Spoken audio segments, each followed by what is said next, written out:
No niin, nyt tehdään välillä robottivideo, eli on ollut niitä pakettien aukaisuvideoita, millä aloiteltiin tätä näin, niin nyt välillä vähän mielenkiintoisempaa sisältöä. Eli tässä on niin kuin ehkä kaikista yksinkertaisin robotti, mitä voi tehdäkään. Et siinä on ainoastaan yksi moottori ja sitten siinä on aurinkokennot päällä ja se lataa kondensaattoreita. No, 4 sinistä kondensaattoria, mitkä on tuolla nurkissa. Sitten ne kondensaattorien alla on nuppineulan nupeista otettu puolikkaat ja se niiden päällä sitten liukuu. No niin, tässä on vielä vähän kuvaa miltei täydessä auringonvalossa. Pikkasen on pilviä taivaalla, mutta kuten näkyy, niin hyvin aktiivinen on robotti tällä suorassa auringonpaisteessa.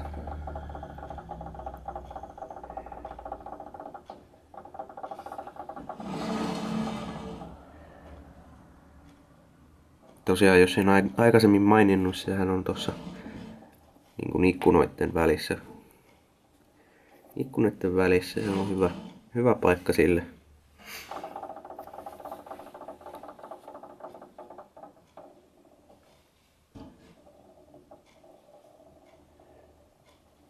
Pikkasen säädin sitä kun siinä akselilla on se, no se on niin kuin eriste kuparijohdosta. Se ehkä vähän tuolla vilahtaakin, tommonen punainen muovinen eriste, niin se antaa vähän pitoa sille. Nyt se kyllä jää jumiin tommoseen muoviosaan. Otetaan se sieltä irti.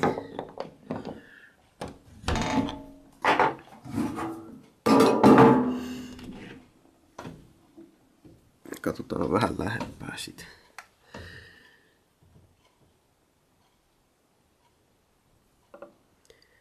Elikkä 4 aurinkokennoa, ne on sarjaan kytkettynä. Siellä on elektroniikat välissä, mutta niissä siinä ei ole mitään piirilevyä. Ja siinä on toi akseli, kuten näkyy, niin se on vähän pitemmällä kuin noi kondensaattorien päät. Eli mitä siinä tapahtuu, niin se niin kuin tuolla tavalla kyljellään. Ja sitten kun se törmää johonkin, niin se kaatuu eri kondensaattorien varaan ja sitten se lähtee eri suuntaan. Eri suuntaan matkustamaan. Semmonen. No niin, tosiaan sain tommosen idean tähän robottiin, että jos mä lisäänkin tommosen pienen painon siihen, epäkeskon painon siihen akselille, niin se vois, jos se jää niinku jumiin sillain, että akseli jää ilmaa, niin kuin äsken tapahtui, niin se voisi täristää kuitenkin itsensä vapaaksi. Niin katsotaan kuinka se onnistuisi. Toi tosi paljon pienemmästä moottorista, taikka semmosesta tärinämoottorista tää paino, niin mä nyt koitan tän niin reijä vähän isontaa, suurentaa, jos sen sais tollain. Tosin voi olla, että se on vähän liian pieni tää kappale. No, katsotaan kuinka käy. No niin, nyt on seuraava päivä vähän pilvisempää, mutta näyttäisi kyllä ihan hyvin toimivan sillä lisätyllä painollakin. Tietenkin vähäsen menettää sitä energiaa siinä, kun enemmän massaa, mitä pitää saada liikkeelle, vaikka se onkin hyvin vähän, mutta eipähän ainakaan vielä ole jäänyt jumiin mihinkään. Täytyy tarkkailla sitä. Näyttäisi olevan ihan hyvä lisäys se pieni paino siinä akselilla.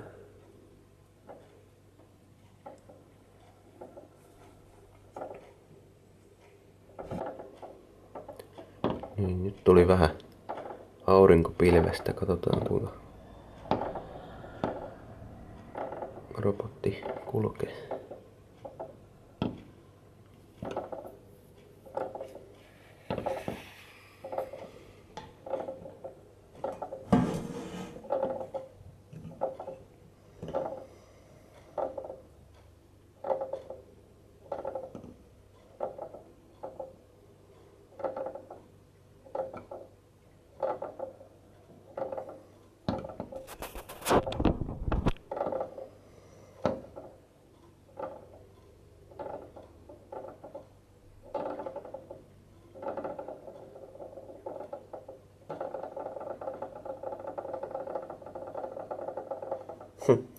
Vielä se tekee täydessä auringonvalossa tanssia.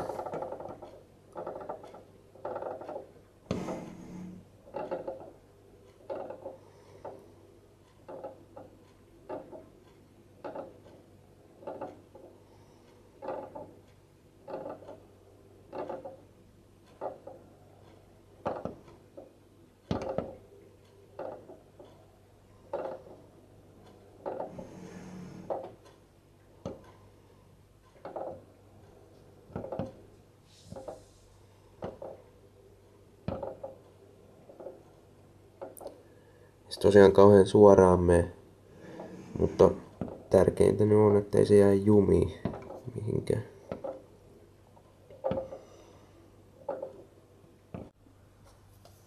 No nyt se juttu tonne nurkkaan sillä lailla, että se akseli on ihan millin murto-osan ilmassa. Se ei saa pitoa siellä. Se tavallaan vähän kiilautui tohon reunaan. Ja näköjään ei riitä toi ainakaan tollain vähän varjossa nytten toi tärinävoima tosta painosta.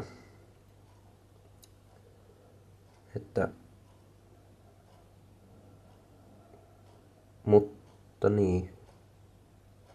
Mä oon aika varma, että kun tulisi vähän aurinko esiin, niin rupeisi vähän voimakkaammin tärisemään, niin kyllä se siitä pääsee irti sitten. Katsotaan nyt kuinka kauan sillä menee.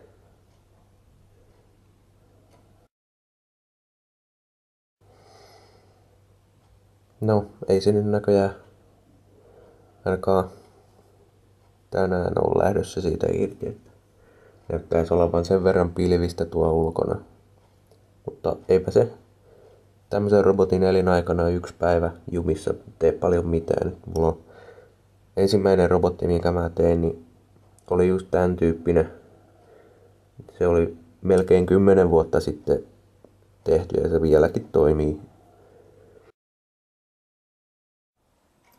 Myöhemmin samana päivänä kuitenkin pääsi vapaaksi. Elikkä toimii.